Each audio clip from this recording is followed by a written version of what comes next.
Is this a bad look for the Balls not to let the Celtics get a good look at him? It's not a bad look because there have been plenty of other top picks that have not worked out for teams and wound up being drafted by him. It's just I just question whether or not it's good decision making. There's no cost.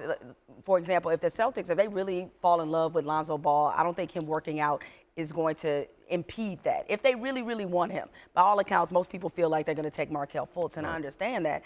But I just find it interesting, this strategy that the Balls are trying to execute and trying to box in the Lakers to take them, like, we're not working out, or we're not going to work out for the Celtics, or at least giving off the impression, and I hear what the LA Times reported, that we may work out for some other teams. But clearly they have been dead set on being the Lakers' #2 pick. And look, if I'm the Lakers, I'm thinking, yeah, that's great. You're a great player, but we still have to make sure you're the best fit for us. Right. We're not here for your cute homecoming story.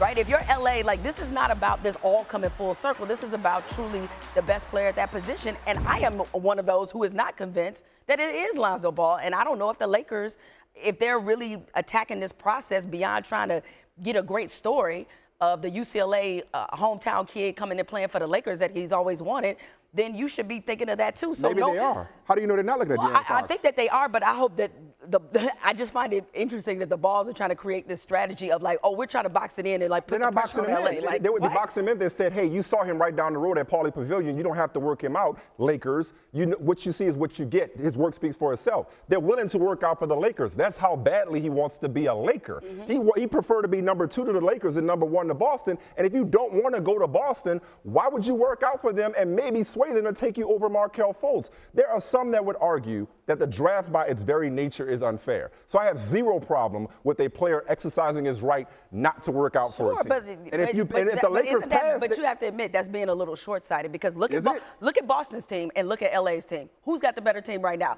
Who is playing in the? Clearly, they don't care about that. Obviously, they don't. And so okay, so if Boston wants to take you without working you out, then that's cool. LaVar Ball's already said he'll play wherever he goes. It's not like he's saying I won't. He's not pulling Eli Manning. I won't play for Boston. He would prefer the Lakers, and if the Lakers pass, he goes to the Sixers. Or, look, big market team, I'm not wishing this on him, but there's a Knicks team sitting at #8 if teams get really cute and decide not to take him. So ultimately, I don't think he has to work out. The film speaks for itself, especially not for a team that you don't want to go to in the first place. He doesn't have to do it. My point is, like, isn't he kind of doing himself a disservice? Because there's a lot of opportunity that's there beyond Los Angeles. I think if you were talking about anybody that wasn't as good as he was in college, maybe so, but he didn't have anything to prove in workouts.